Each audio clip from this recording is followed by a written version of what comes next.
Hey everybody, welcome to You Have to Watch This podcast. I'm Alan. I'm Ryan. And I'm Devin. And today we are doing Devin's Disney double feature. I tried to think of a fourth D word to replace feature, but I could not. But before we get into talking about the Lego Star Wars Terrifying Tales and Muppets Haunted Mansion, we've got some business to take care of. First of all, this weekend, we will be participating in our Victims and Villains Horrific Hope fundraiser live here on Twitch. So I bet you're wondering, what are we doing? Well, I'm glad you asked, because I made graphics. Ooh. So this Friday from 2 to 4 p.m., I will be live with Captain Nostalgia, Josh from Victims and Villains, going over our top 10 Treehouse of Horror segments from The Simpsons. That'll be from 2 p.m. to 4 p.m. After that, I will be live gaming alone from 6 to 8 p.m. playing the PlayStation 2 game Spider-Man 2. I will be starting the campaign from the beginning and working through as much of it as I can. And will I get distracted by doing all of the pizza missions? Probably. But I'll be live doing that. Devin and Ryan are welcome to join me in the chat. I can probably get you guys in audio if you want to pop in. Cool. I'll be set up for that. And then after I'm done streaming Spider-Man 2, we go right into our second Halloween special. So we'll be doing another episode of this show. And I bet you're wondering again, what's a Halloween special? Well, our specials are we each pick a TV show that in a certain episode that has to do with that holiday. So we did this before for Halloween. I believe it was last year. We're doing it again this year for the live stream. And here are the episodes that we chose. My pick is the Halloween themed community episodes, Epidemiology, season 2, episode 6. It's for anyone who's familiar with Community. It's the zombie episode. Devin, what is your pick? Mine is it's season, I think 5, episode 8. Yes. It's BoJack Horseman. Yes. It's called Mr. Peanut Butter's Booze. So if you're familiar with it at all, it is the one with all of the Halloween parties. Very nice. I forgot to put the title of that episode on here, so I'll have to fix that for later. That's all right. And then Ryan's pick. Ryan, you want to talk about your pick quick? Yeah, it's episode 1, season 1 of Real Monsters. It's Alan and Devin have seen a lot more TV than I have, so I had to reach back into my childhood for this one. The first episode of the series is called The Switching Hour, and it's pretty much about the characters going up on Halloween night and getting into their usual shenanigans. So I feel like you guys have seen it, regardless if you remember it or not. So I feel like that should be a fun conversation. It should be. Yeah. Surprisingly, they don't have Halloween in space or in Star Trek, so. Or else I would have picked it. But that is not all that we are doing for this weekend. On Sunday at 6 a.m. Eastern Time. Devin, what time is that for you in London? It's 11. It's actually a really good time for me. Devin will be playing some games for 2 hours. What you want to talk about? What you're playing? I'm going to be playing the game Celeste. If anyone's familiar with that game, it is a puzzle platformer that centers a lot around mental illness and anxiety and depression and all of those things that really hit home, not only for the charity itself, but for me personally. So I am really excited to play that game. Sounds like a lot of fun. Neat. You're playing something that has to do with like mental health and stuff. I'm delivering pizzas as Spider-Man. I'm so excited for your stream. I'm going to be honest. All right. So,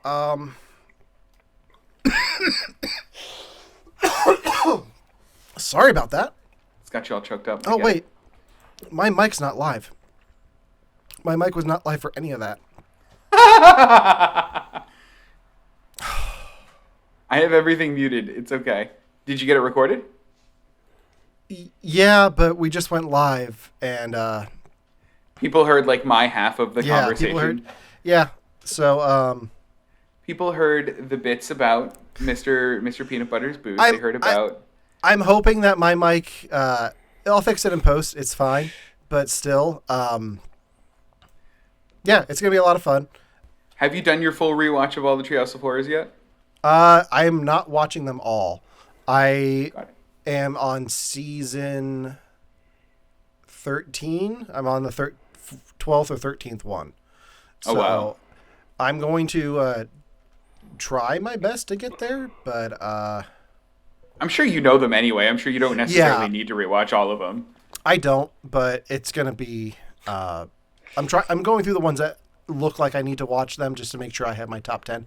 I've got my top 5 picked out, I think. It's just filling in those last 5 that I'm having issues with. I wonder how much crossover there'll be between you and Josh. I don't know. There wasn't much crossover when we did our top 10 episodes. Oh, wow. But real quick, if you are unable to attend the stream this weekend, you can donate to Victims and Villains with the link in our chat here on Twitch.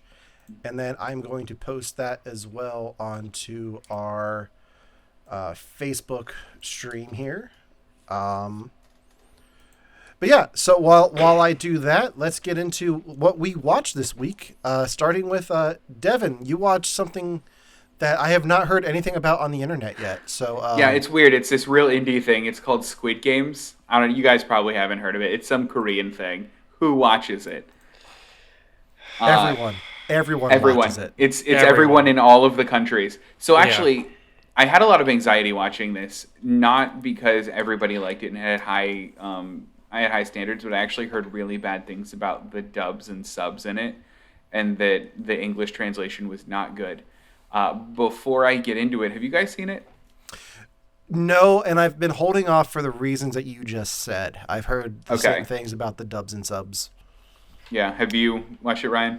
It's the same thing as Alan. As soon as I heard that it was practically a different show with the American translation, I was like, I'm just going to wait. Just wait for a better until translation. They fix this. Yeah.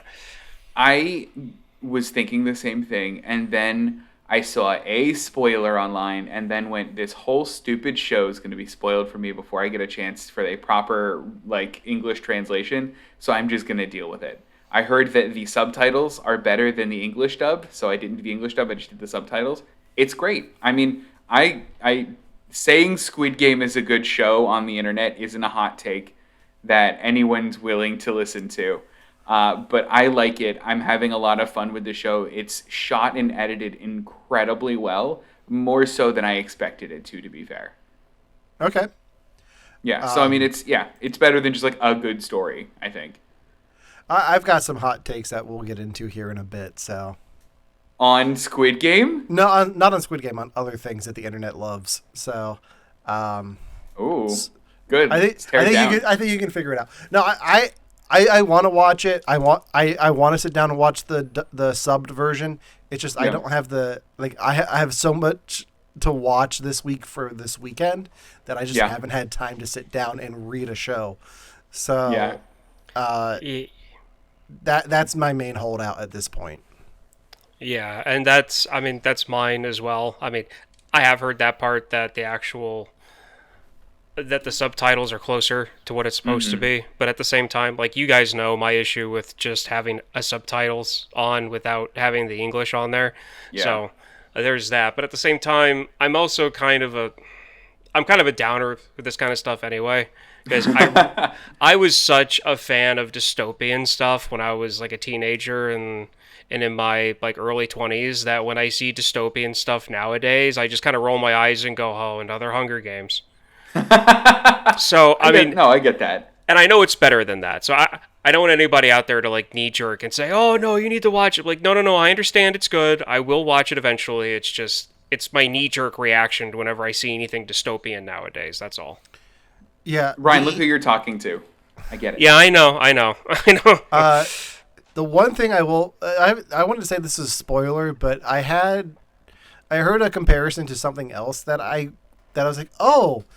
That's a very interesting thing to compare one single episode to, and it was Jurassic Bark from Futurama. I heard something in Squid Game is on the level of that. Yes. Okay. 100% yes. Okay. Yep, you're right. Oh, Yeah. geez. Yeah, that's what makes me want to watch the show the most. I'll hopefully after this weekend I'll be able to sit down and watch it. But yeah, I'm excited for that. Yeah, I want to hear what you guys think if you watch it. Absolutely. Let me get through Only Murders in the Building first, and then I've got one more episode. We're on the finale, so. Oh, that's cool. Yeah. All right, Ryan. How about you? What did you watch this weekend? Halloween Kills.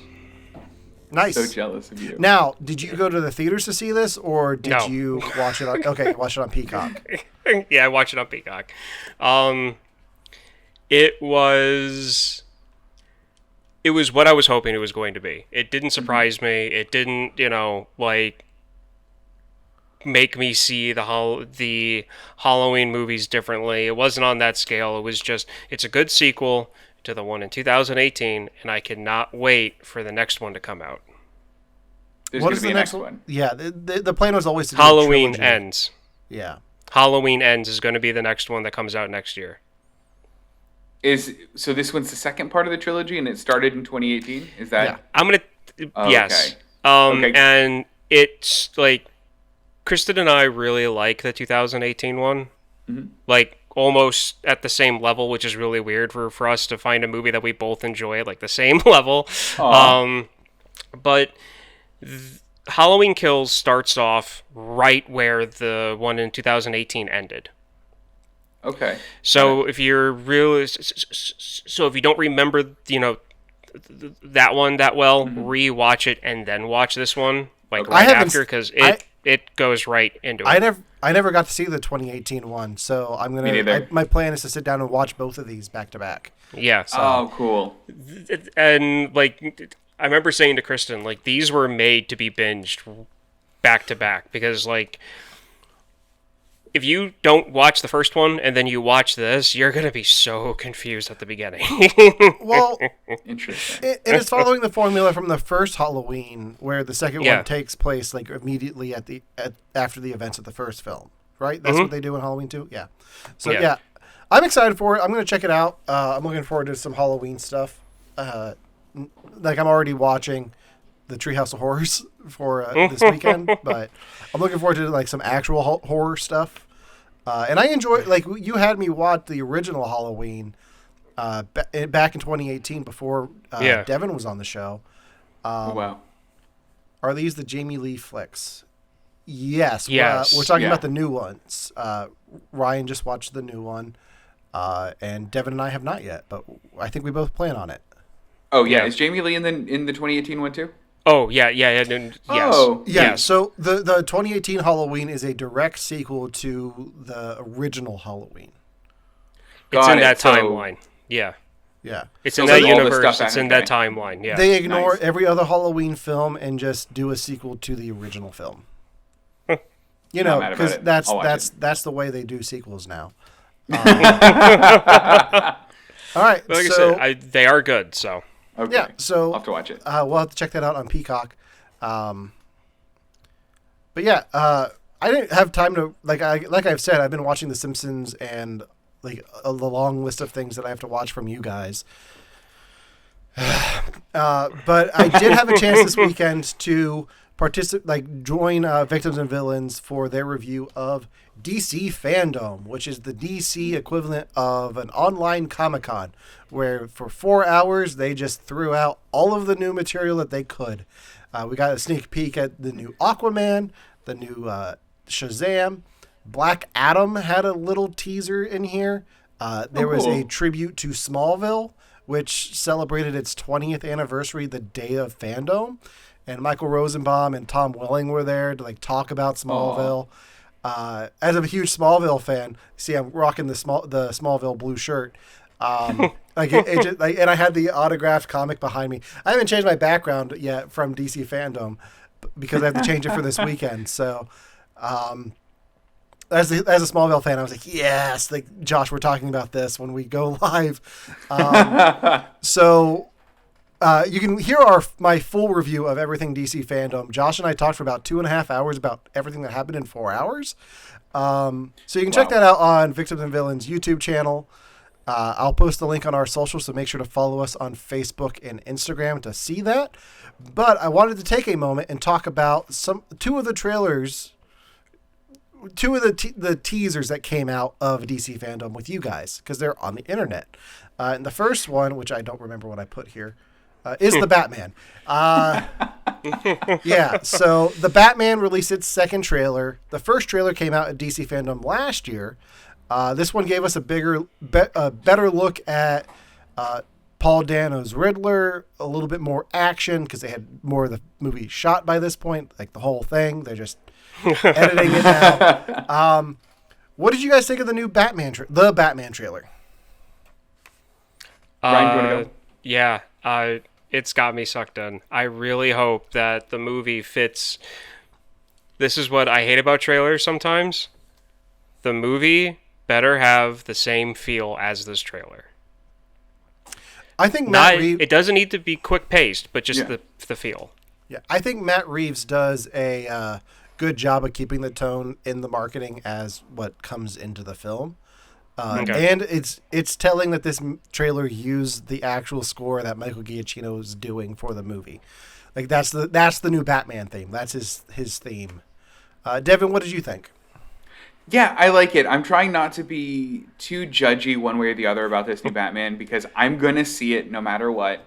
I want to go into it almost blind, and I just want them to take me on a little Batman-shaped ride. I really do. I've seen Batfleck. I've seen, you know what I mean? I've been through the Batman paces. I love a good Batman story. Just give me that, and I'll be happy.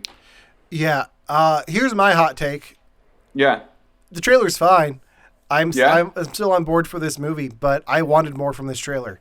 This trailer just gives you more of what you got in that first one. It's a lot of action shots. It gives you a good idea of what the style of this movie is going to be with the fight scenes and the look of Gotham City. I wanted more story. Like I want you to tease the story a little bit more than just the Riddler's in jail and he's messing with Batman. Like I want to know what his motivations are. I want to know what's going on. Like how long has Batman been Batman in this? I don't want to just hear that in a Skype call with Robert Pattinson and Matt Reeves with Zoe Kravitz. Like I want to see that in the film. I want to see, like, just give me a little bit of the story. But we didn't really get that in here, which I guess is okay. But that's what I wanted from this trailer because I don't know like what to expect story wise from this. Mm-hmm.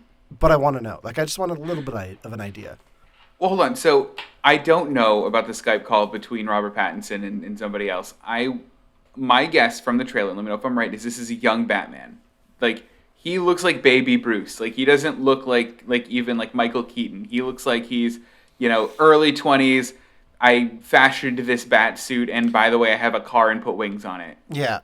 From what I understand, it's about Batman year 2. He's been around for a while. Gordon's just starting to get him involved in everything, but there's still not that much trust in between them. Mm-hmm.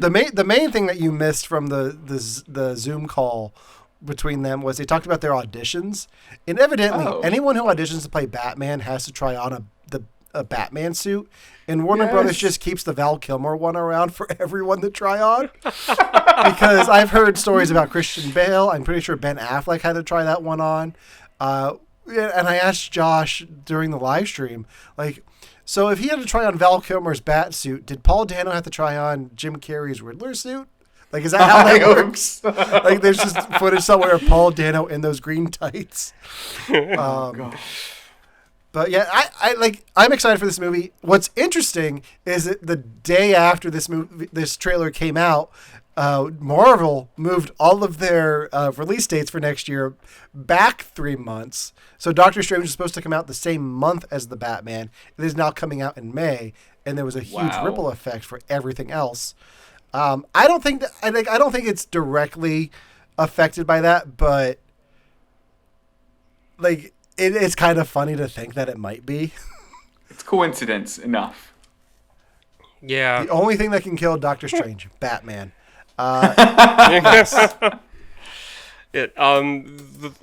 one critique I have from stuff that I saw in the trailer was I'm gonna have a hard time not seeing Bruce Wayne in this by the shots that they did in the trailer as like the lead singer of like some emo band.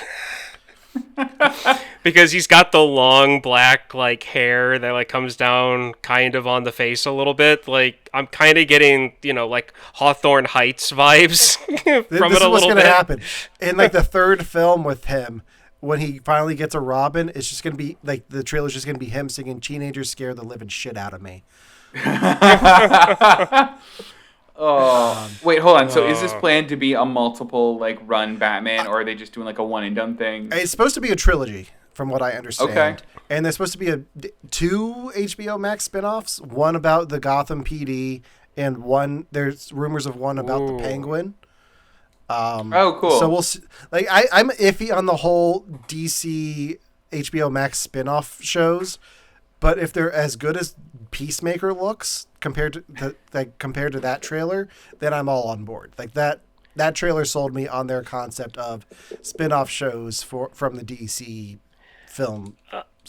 I know that some people may not really like the direction I'm going to go in this, but the Gotham PD spin-off show, I really want that to be done in the style of Cops.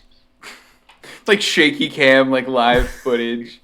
Like that X-Files I'm talking the show Cops. Yeah. If it was in the DC universe and they were following, the Gotham PD for a season. That would be so weird. I think that would be cool. I mean, think about it. They're taking down very, very, very, very, very low-level villains, henchmen, like maybe occasionally Batman or somebody might show up. Like, I think that'd be cool. That's wishful thinking. They're not going to do that. Yeah, I know. I'm just saying. Like, I really think that would be a really cool stylistic choice. So, the other thing I wanted to talk about from Fandom, which I guess I should have put the Peacemaker trailer in there. Did you guys see that yet? No, I saw reactions to it though. I heard it was very good. Yeah, it's a lot of fun. I had no idea.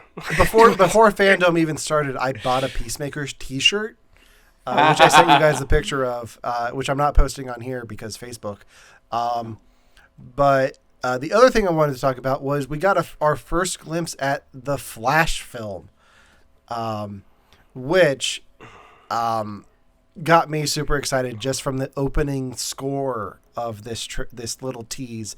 I don't want to call it a trailer because it's not really a trailer, but it's pretty much a teaser trailer.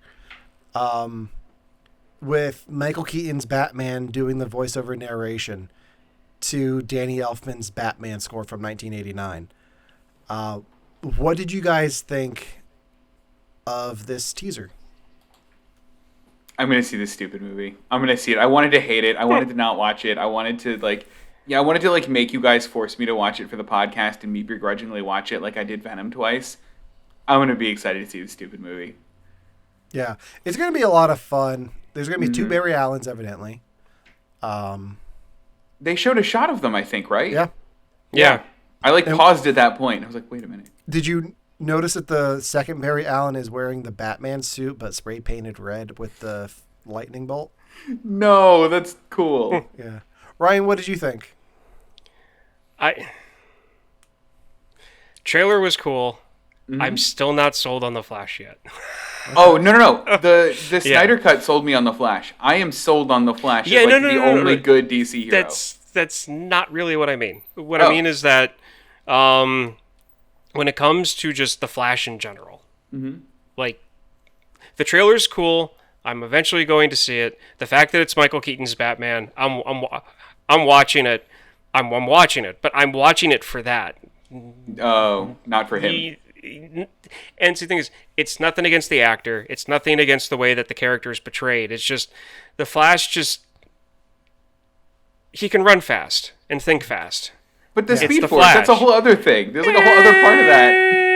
It's a whole real thing. I'm excited to see that they're actually doing the Flashpoint storyline with him going back and saving his mom, and how that's going to play into like him traveling through universes, because that's what Bruce Wayne says in the dialogue. So I'm excited to see how it plays out and how it cleans up the mess that is the DCEU right now. And once we saw the back of the Batman mask, I was like, oh boy, here we go. Yep. I didn't really need the teaser of the Batmobile because we all know what's underneath the tarp. Right. Oh, So- no. I needed that outline. That is my Batmobile. Like, that is my Batmobile. So, I mean, I needed to see it. I needed to see it. All right. I think that does it for our We Watch This segment of the show. Now we're going to get into Devin's Disney double feature. Yeah, we are. Yeah, we are. Before we get into Lego Star Wars Terrifying Tales, Devin, the chat wants to know what's going on with your sweater. Guys, it's not even in its full form yet. So let me tell you the story of it while it's in full effect. So first off, it lights up. So I got this as a wedding present from Disneyland Paris. And it wasn't that somebody bought it for me and thought, this'll be silly to buy Devin for a wedding present. Somebody took a grown 31-year-old man into Disneyland and goes, you can buy anything you want. And it was this. Guys, Okay. I love it. I need you to do two things right now. One, turn off all of the lights in the room. And two, stand up so we can get a good look at your sweater with the lights out. All right, one second.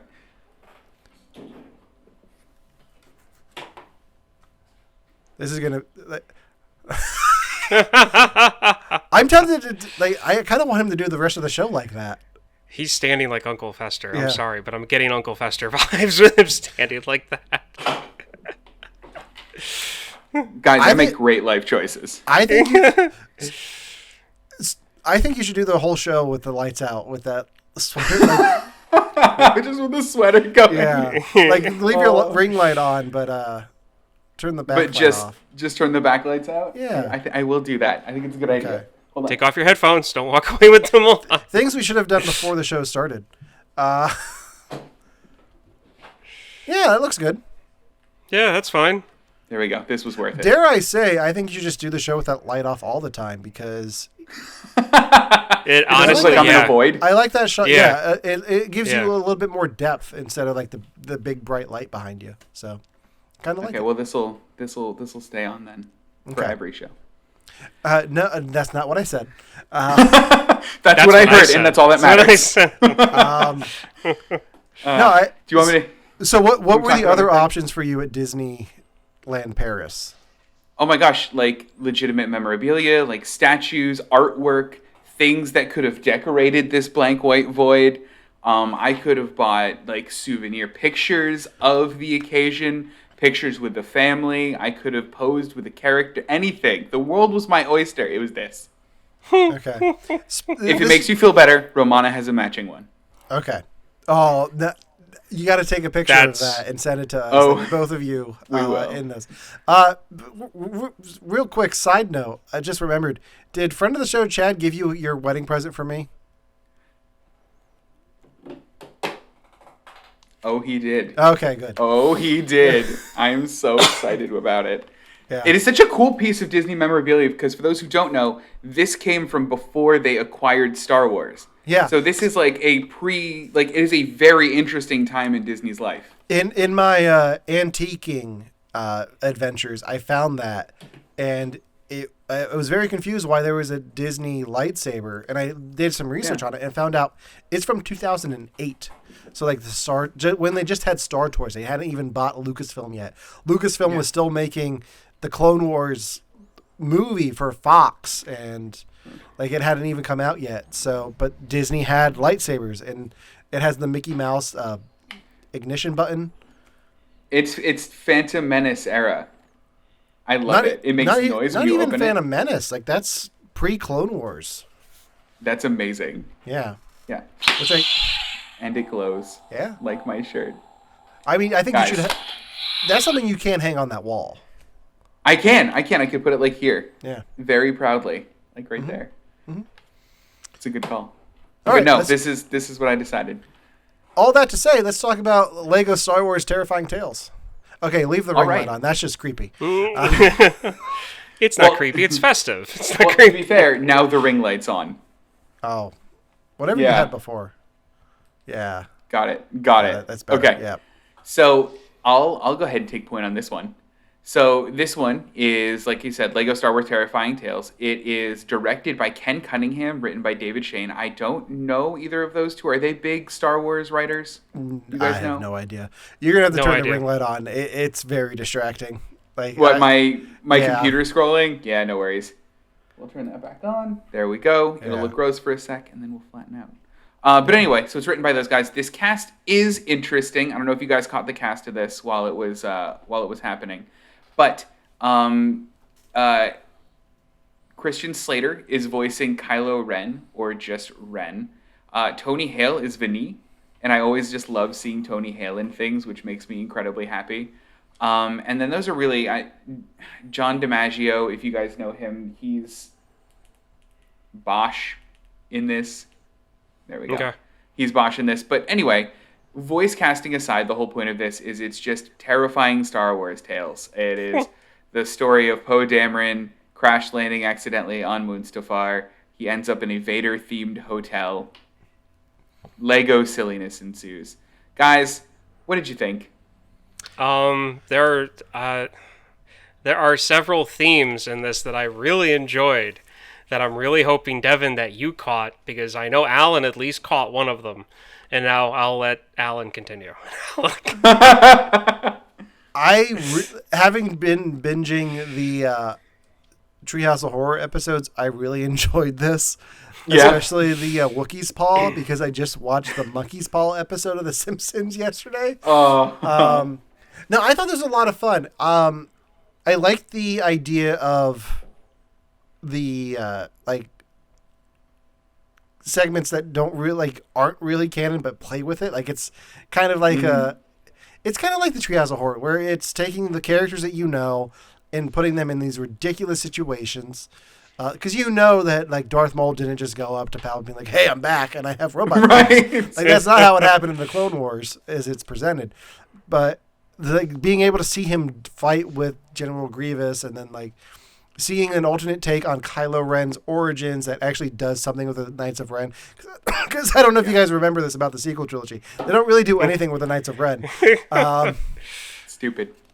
But I really enjoyed this. It was a lot of fun. I'll probably watch this again. This might make the rotation with the Treehouse of Horrors and the Lego Holiday Special. So. Oh, cool. Ryan, did you like it?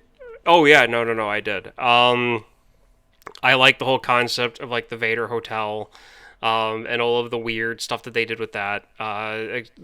Everything from having one of the Hutts like running it, and he's like the only thing the only thing a Hutt fears is poor cash flow. I love that line. I absolutely love that one.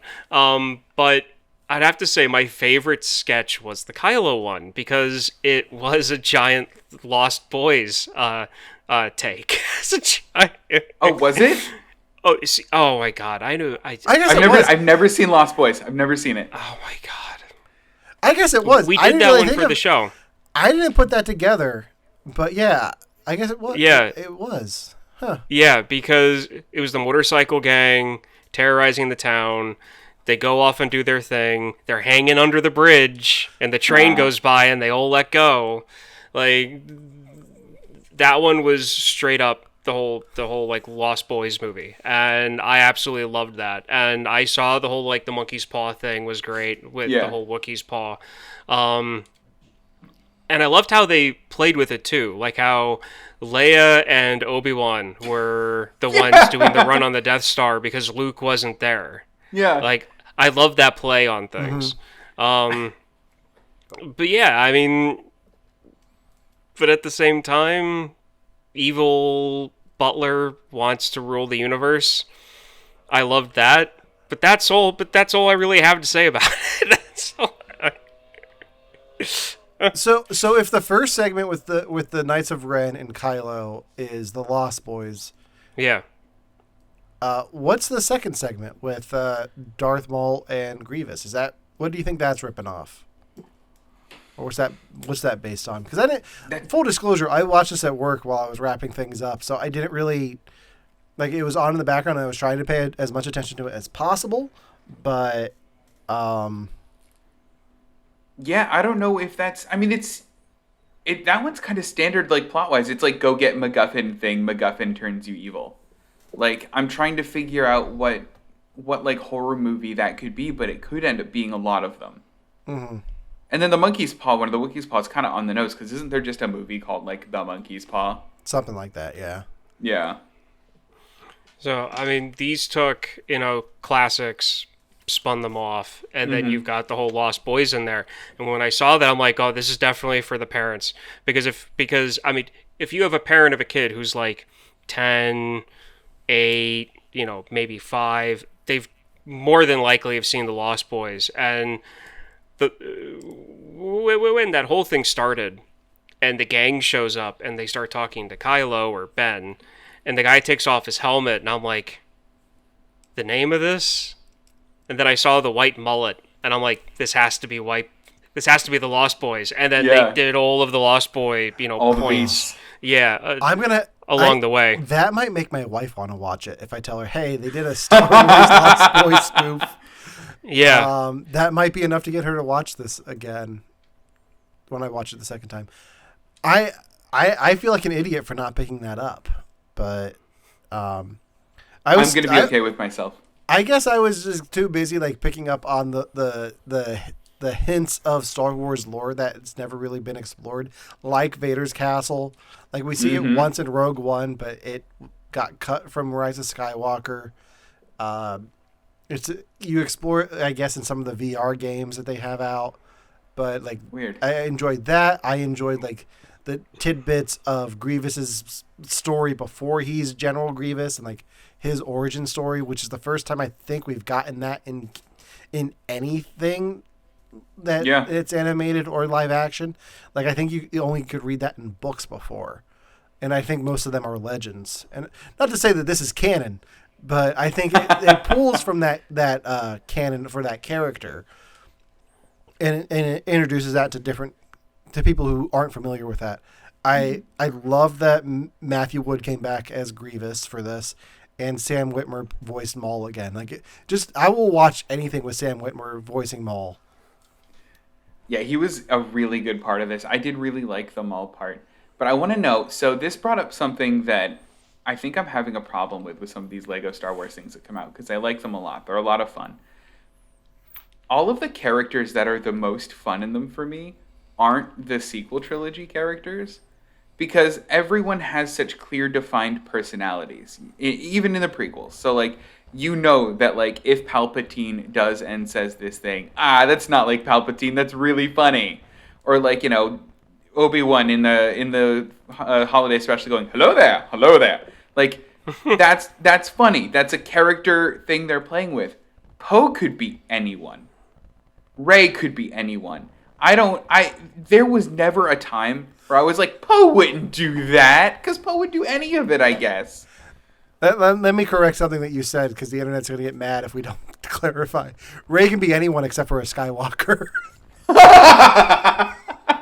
Not that I agree with that, but the internet, like that seems to be their stance. But no, you're right. They really do like just feel like they're inserted into these stories and just are the straight man the whole way through. Yeah. Because that's how Rey was in the time travel holiday special that they did, and that's how Poe is in this. And it's just a shame. It is, but part of me wonders if they're holding off on really exploring anything with those characters because Disney might want to try to do something with them down the line. I don't know if they would get anyone back.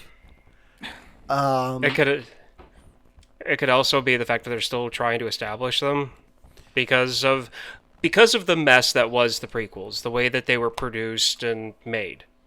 Well, I mean, regard. This whole thing sparked this whole conversation this afternoon about like what felt off about the characters in the prequel trilogy.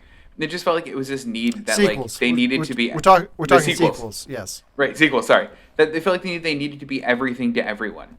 Like Rey needed to be the strong female lead. She also needed to be a little bit conflicted, but not enough that people don't want to be her lead. She needed to be a role model, but at the same time, she had to go through her own trials. And that's such a hard line to toe. That I can understand why it's so hard to write a character like that. but it just ends up making her bland when you use her in anything else like this. Whereas, like, I mean, even Luke, who's probably, I mean, maybe this is a weird take, but like the most bland of any of the original series characters, like, still gets some really fun moments in this because you know, like, oh, that's a Luke thing. That's not a Luke thing. Ah, look at him wiping his blue milk off his face. Or he wants to go to his friends to get, you know what I mean? Like, it's those things. I like the exploration of dark side Luke in this, like where he just wishes to, the moment that took me out of it though was in the Death Star when he's swinging across the thing with Vader and Vader kisses his cheek. For good luck. Oh my gosh. I mean, I love that spot. That was the best joke in this whole thing for me, at least. So we gotta have it. Best joke. Ryan, we had yours, Alan. Ryan, what's your favorite joke? Everything Lost Boys. Mine was, I find your lack of souvenirs disturbing. Oh, no, okay, yeah, no. The one I said at the beginning of all this. Yeah. I'm a Hutt. I'm only scared by poor cash flow. Yeah. It's a good one. I liked this one a lot. I'm glad I had you guys watch it. I also decided to do this one as a double feature because this one was only 43 minutes long. In general, our podcast is an hour. I don't want to try to milk out an hour out of a 43-minute thing. No, that's fair. I appreciate that a lot. You're welcome. Do we want to move on to part 2 of our double feature? I'm ready. Do you guys have anything else about Star Wars?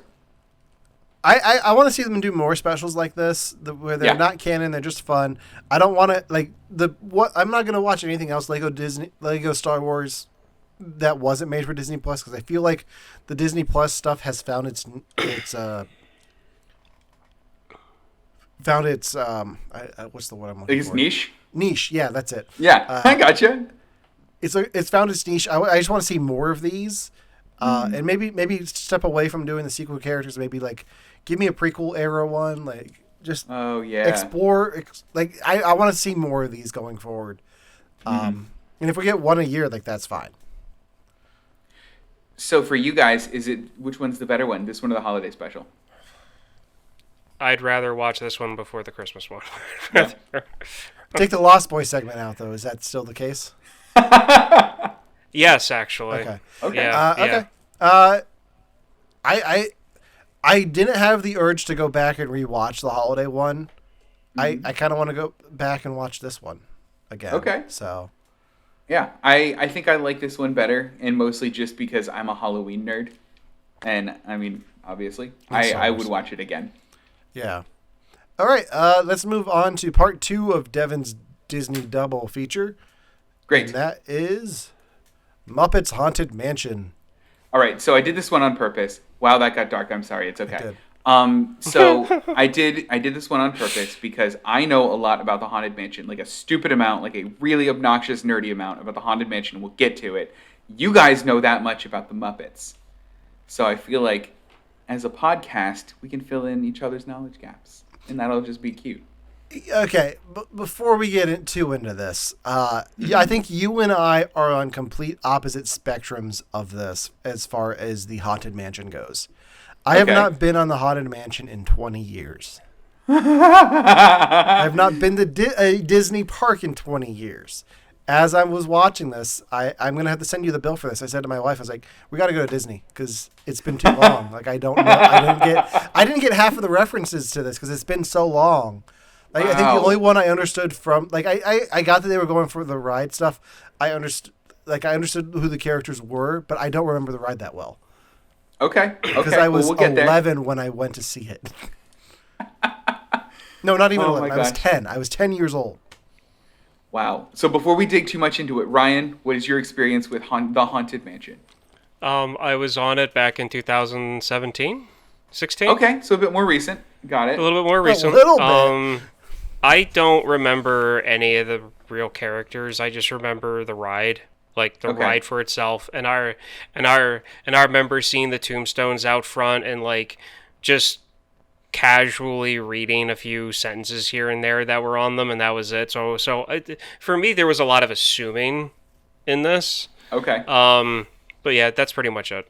Okay, because we'll talk. This is it. Yeah. I'm going to be obnoxious. But to give you overview of the thing, so this is Muppets Haunted Mansion. It's directed by Kirk R. Thatcher. It stars an incredible cast, as you would expect from the Muppets. Lighting is better now. The host, or the ghost host, is Will Arnett. This also stars, oh my gosh, Tahari P. Henderson? Did I say that right? Tahari P. Henson. Yeah, Tahari P. Henson. Darren Criss, Yvette Nicole Brown, Dave Goles, Bill Beretta, Eric Jobson. I mean, there's a lot of the Muppet characters, but then guest starring is just an amazing group of people who I don't actually have up right now. Alfonso Ribeiro is in it, which is amazing. Also, so is Danny Trejo. So is Chrissy the guy who plays Metz. Daryl. Yeah. Chrissy Metz is in here. Guy who plays Daryl. The guy that plays Daryl on The Office is in it. Oh, Craig Robinson. Greg Robinson is in this. There are two cameos I want to talk about. One, which I was not expecting, was Pat Sajak from Wheel of Fortune. Yeah. And then the late Ed Asner in his final appearance as a ghost, which isn't creepy. Yeah. It's just nice. So, in short, this tells the story of Gonzo and Pepe being invited to what they think is a Halloween party, what Pepe thinks is a Halloween party, what Gonzo thinks is a Halloween challenge, to find an excellently named Muppet character, the Great MacGuffin, which I really like. They're sent to this haunted mansion to go spend the night and find the Great MacGuffin. They are... And then a lot of hijinks occur that are very much Haunted Mansion themed and very much Muppet based. So, guys, what did you think?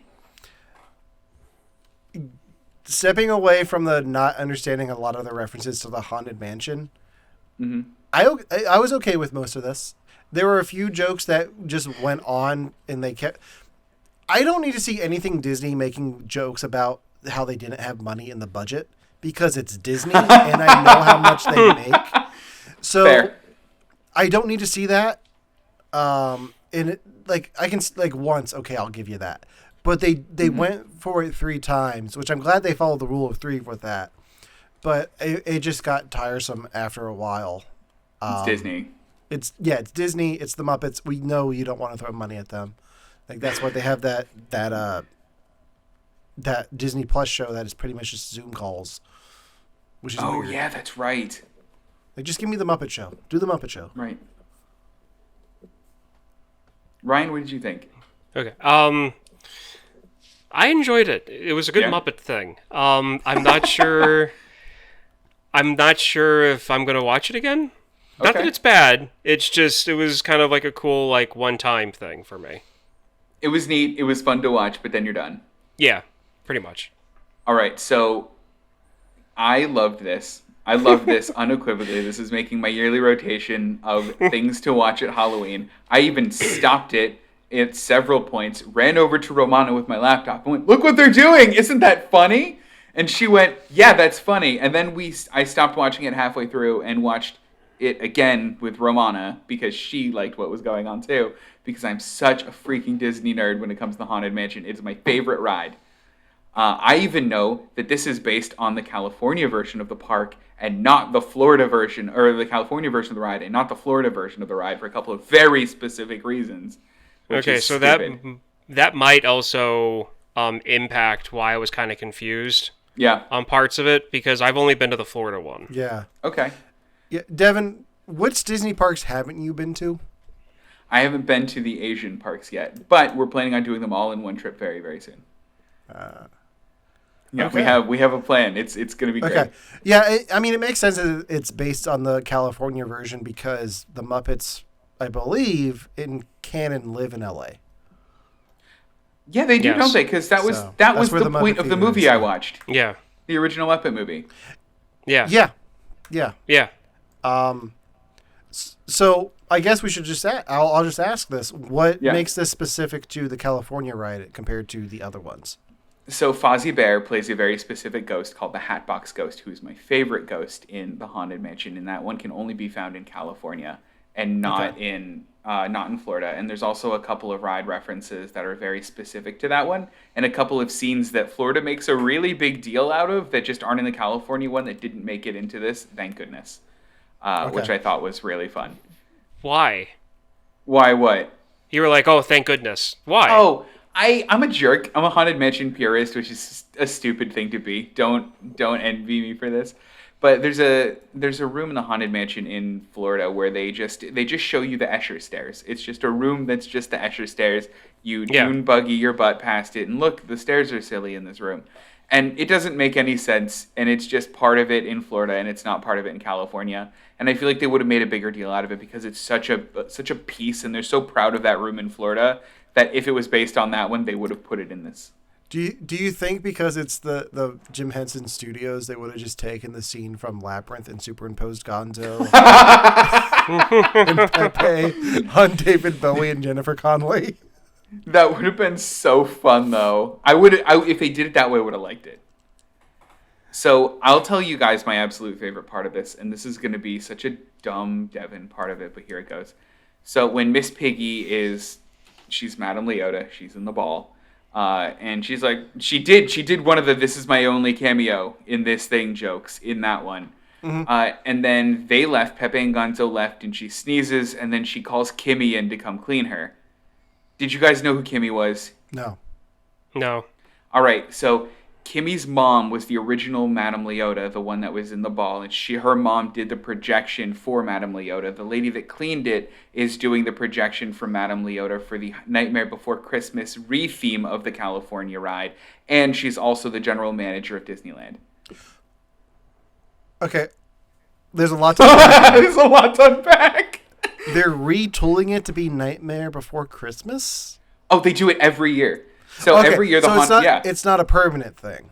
Yeah, no, it's a seasonal overlay. In my opinion, it lasts way too freaking long because it lasts from before Halloween till after Christmas. So it's like August to February they have it. So it's like most of the year, if not like half of the year, it's haunted. It's Nightmare Before Christmas. Okay. Well, I mean, I guess that makes sense because you have Halloween and Christmas overlapping there. I actually had the argument, is this a Halloween sweater or is this a Christmas sweater? And it's both. Yeah, I was going to say it's both. It's firmly both. Yeah. I'm not taking it off for 2 months now. Gross. Yeah. But yeah, so was there anything very Muppets in this that like you think that would have went over my head? How do you think they did the Muppets in this as far as characters are concerned? As far as characters are concerned, I will say this.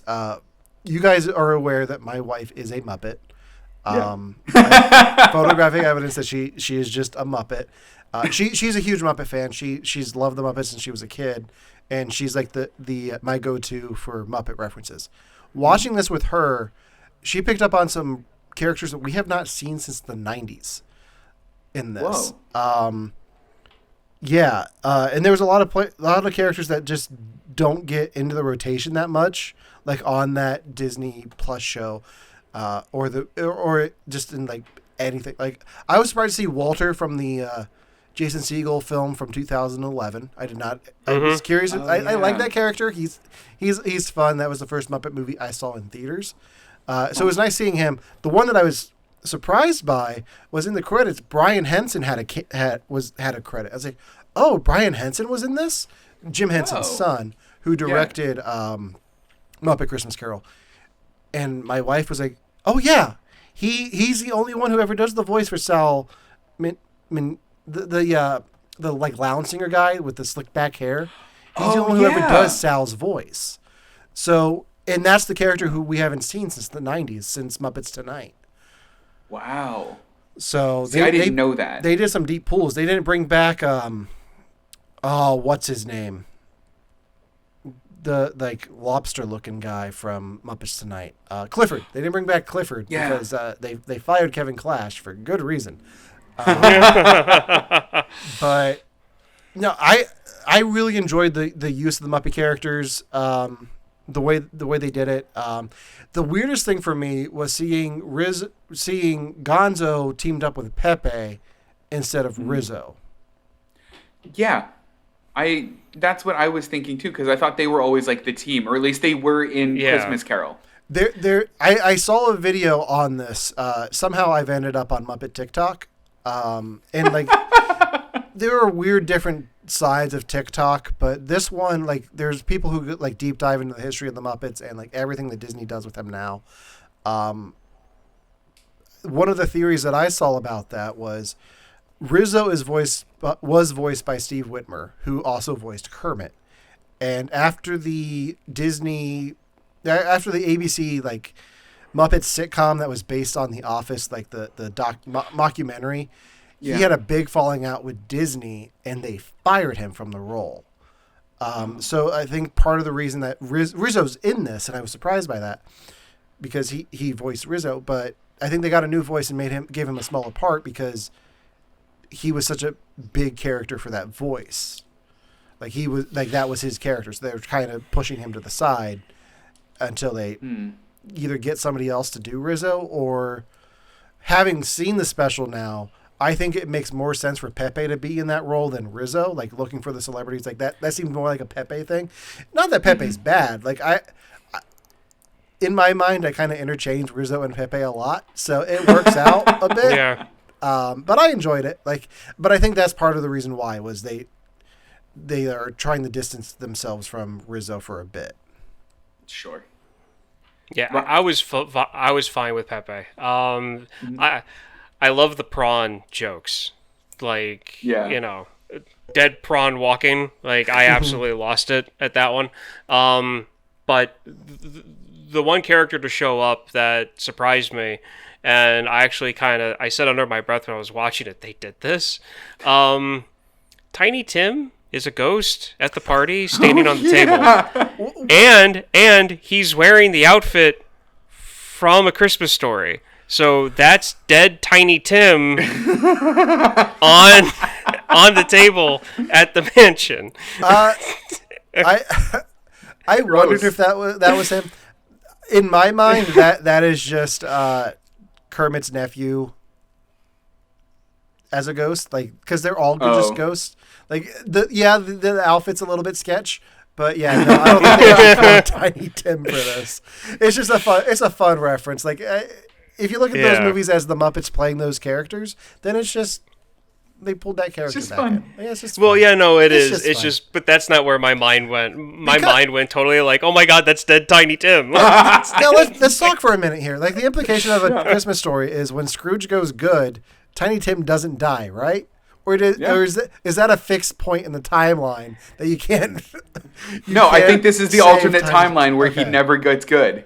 Okay. Okay, so where Michael Caine retired early from acting. Got it. But then again, we also have, but at the same time, we've also established that we live in the worst timeline. It's true. So this is now our timeline. Yeah. So, there's that. But anyway, I mean, everything from Gonzo to Pepe going off and like being hypnotized. Oh yeah. the way that he was. It all felt very like Muppet-esque. Like this was good. Like this was a good Muppet thing. Everything they did, the characters they had playing, like Kermit and Miss Piggy being each other for Halloween. Like that's classic. That was good. So there wasn't anything that was offbeat in this. Mm-hmm. The one thing that kept on throwing me off was the fact that MacGuffin, that actor, Will Arnett, him with a mustache. I kept on having to tell myself, Sam Neill is too old. Sam Neill is too old to be playing this character. That guy looks like a very young Sam Neill. And I even Googled both of them, and yes, they have very, very similar noses and like brows. So that was the one thing that kept on throwing me off in this entire thing, was I thought it was Sam Neill. Like, I was like, oh my god, they did de-aging. This is Sam Neill. Like, no, it can't be Sam Neill. He's too old. Disney is not going to throw the money for de-aging at a Muppets Disney Plus special. I know, but still. Like, they barely even had the budget to make this. Didn't you hear the 3 jokes that they made? Okay. So, to be honest, though, where would the Professor and Beaker be in this if not for that joke? For the first one. I'm trying to think about where in the Haunted Mansion they'd fit. I mean, no, I think everywhere they put everyone fit. Yeah. I think when you establish that Kermit's not going to be the main character of the story, it makes sense to just have him be a ghost. Yeah. And I like that you get a ghost Swedish chef.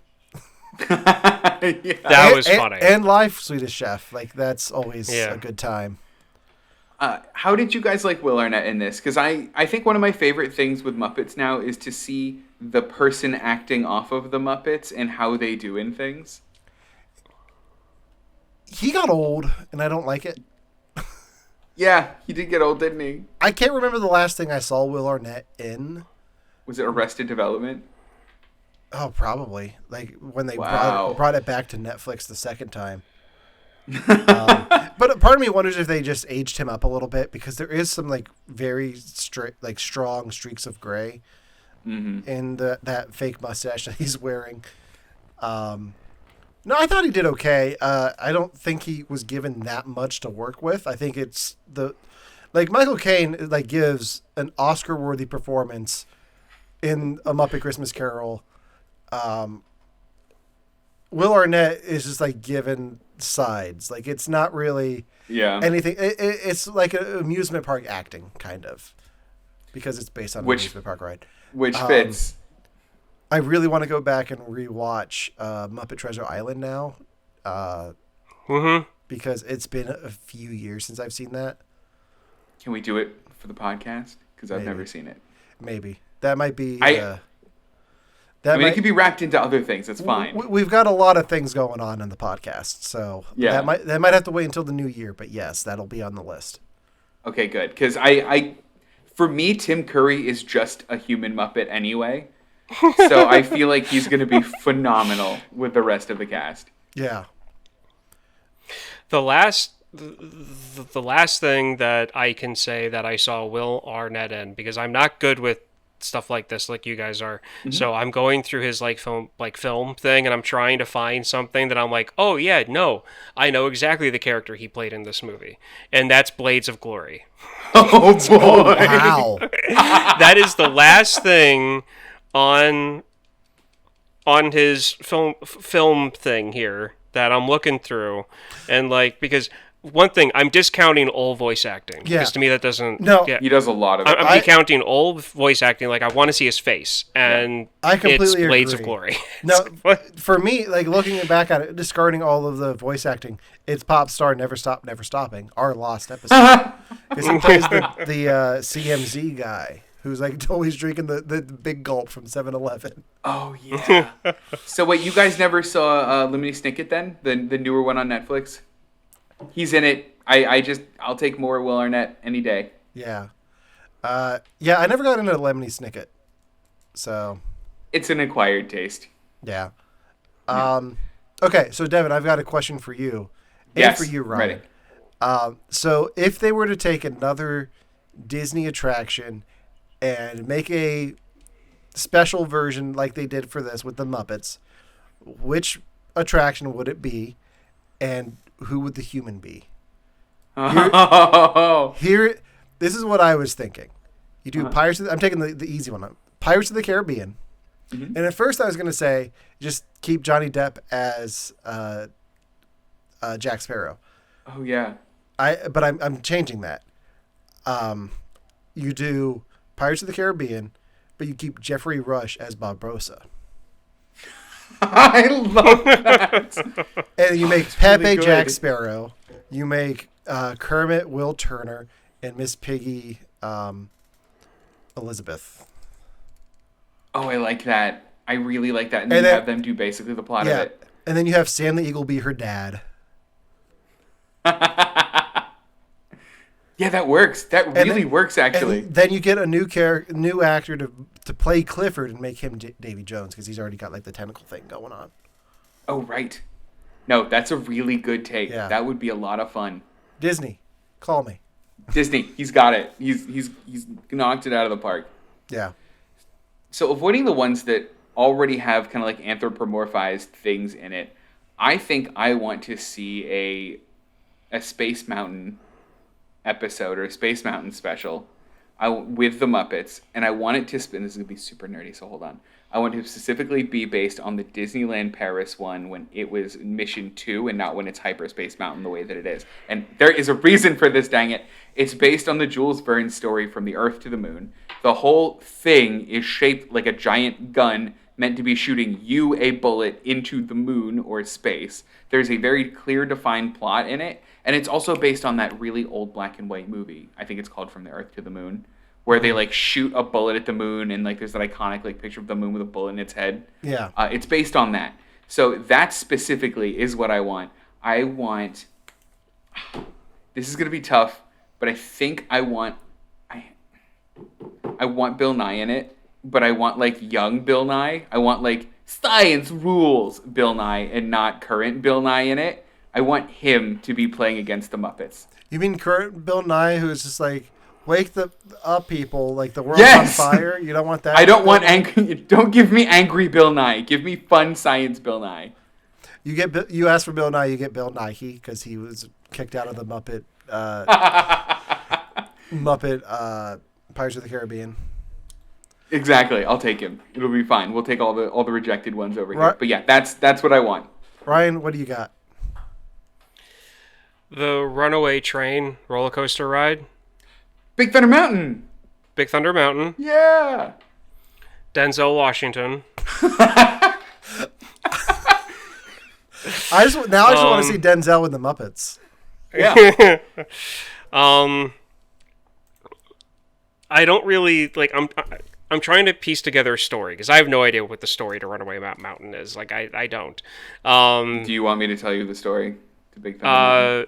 Because either that, because I want to keep Denzel Washington, so it's either that, or, the Yeti Mountain one with the splash the Matterhorn thing, that one, yeah, or that one with Denzel Washington, because I have the.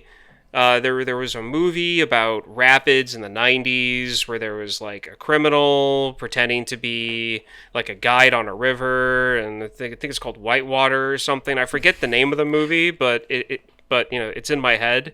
Like that kind of a thing. Like the Muppets go whitewatering.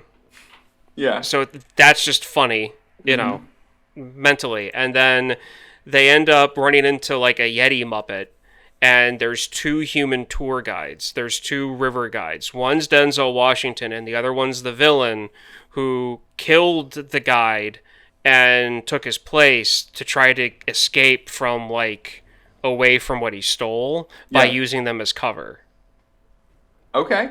But I like that. I'm trying to think of a villain to go up against Denzel Washington, like a human villain for that. No, only one human. One human. That's it. Only one human. Okay. Okay, fine. So that's just blank. That's just blank. It's just that's fun though. He has to go up against the Swedish chef.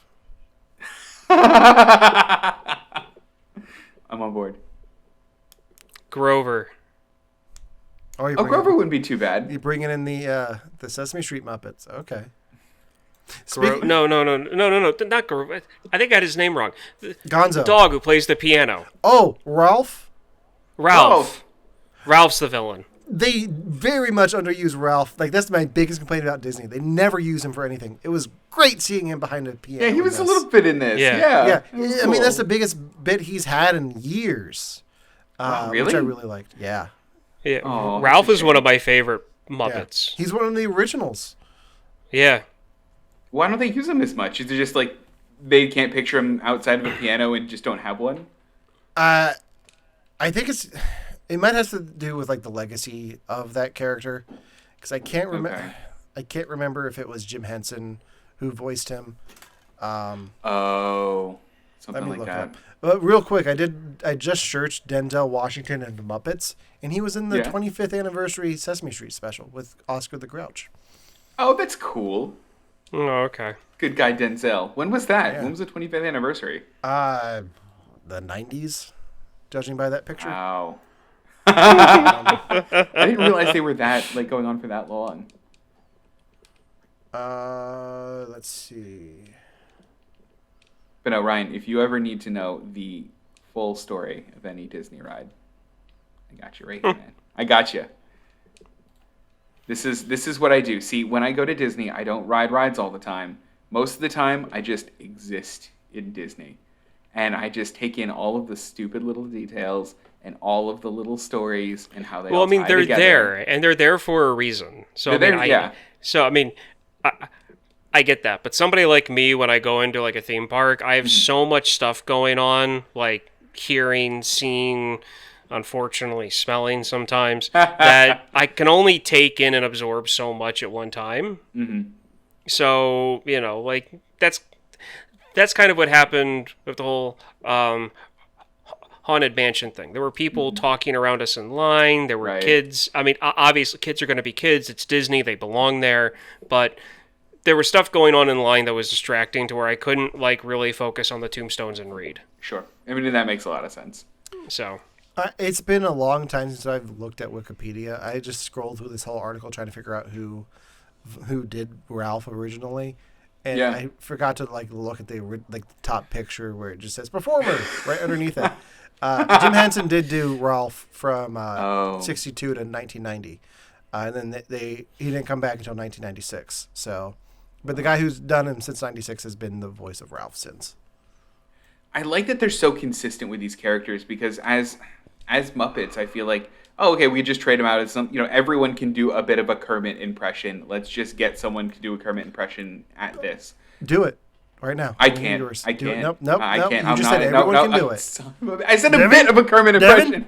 Devin, I'm telling you right now. I can't do it. No, this is it. No, it's bad. It's so like bad. I know. How? It's the Pepe show, yay! No. See, that's a little bit. I can. Hey, how come the frog here? It's not that hard. He's got to get his frog in your throat. See, like you could have voiced him in this, and like almost nobody but Anna would have known the difference. No. If you think people are upset about the whole Ray Skywalker thing on the internet, you're in for a world of hurt. I'll tell you what, I would have sounded more like Kermit than the guy they have doing Kermit. Is it not good? He's still new to it, so it takes some time to adjust. Sure. I am still not a huge fan of his take on it. But it's What does he do? What does he do different?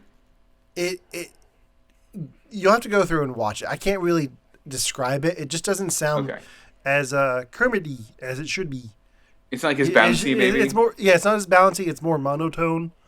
Like, okay. Like, hey, Gonzo. Like, it doesn't sound like Kermit. Like, I'll have to give it more of a listen. Because I love the Muppets. The more I watch of them, the more I'm like, why did I miss out on this? So I really gotta watch more of it. Yeah. So I was trying to think of another crossover with a ride, and I was like, Galaxy's Edge. Like this do the Muppets in Star Wars, but I was like, oh wait, they did that on the Muppet Show in the 70s. That's right, they did, and it's on Disney+. And they also did Muppets in Space. Yes, they did Muppets in Space, but what was that?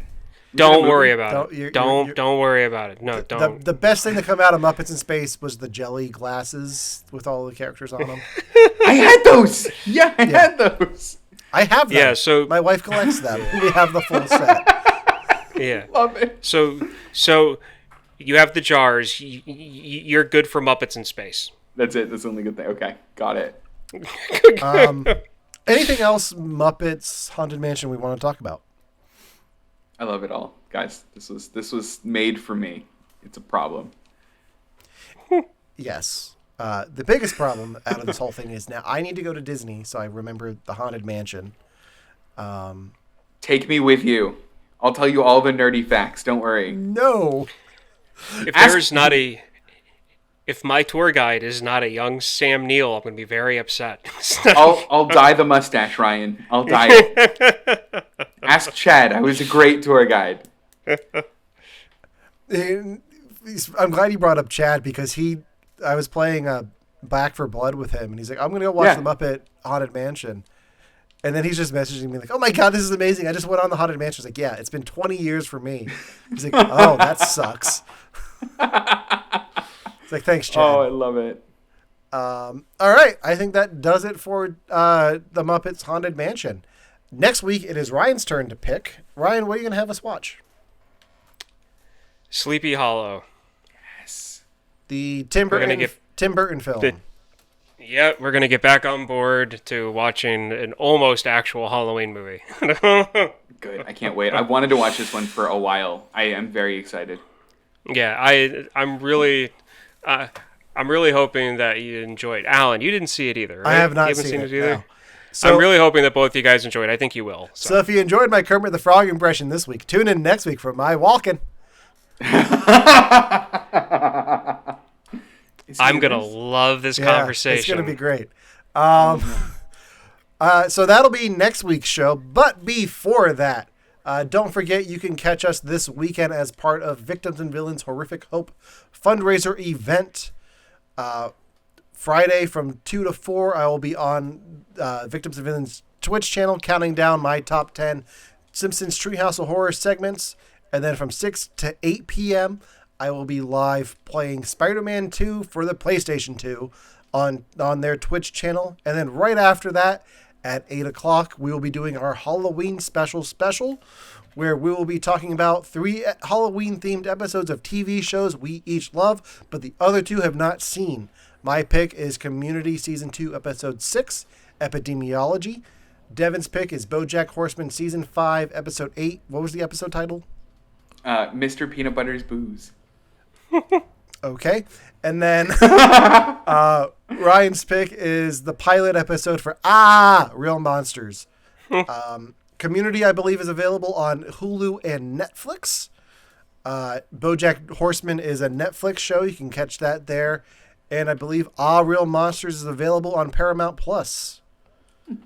Yes, it is. And then if you're so inclined, you can catch... Oh, I did not mean to make that go away. You can catch Devon on Sunday at 6 a.m. to 8 a.m. streaming the game Celeste. It'll be fun. So, I can't wait. I can't wait for your game in November because I'm making you do that one that I sent in the chat. Okay, good, because I'll do it. I'm wondering if there's a way we can play it together, but it might not be a multiplayer. We'll figure it out. We'll see. Anyway, until this weekend for our bonus episodes, if you want to find out more about this, you can follow us on Facebook and on Instagram. If you're watching us on Twitch, hit that follow button, and we'll be sharing the victims stream on here if we can. You can also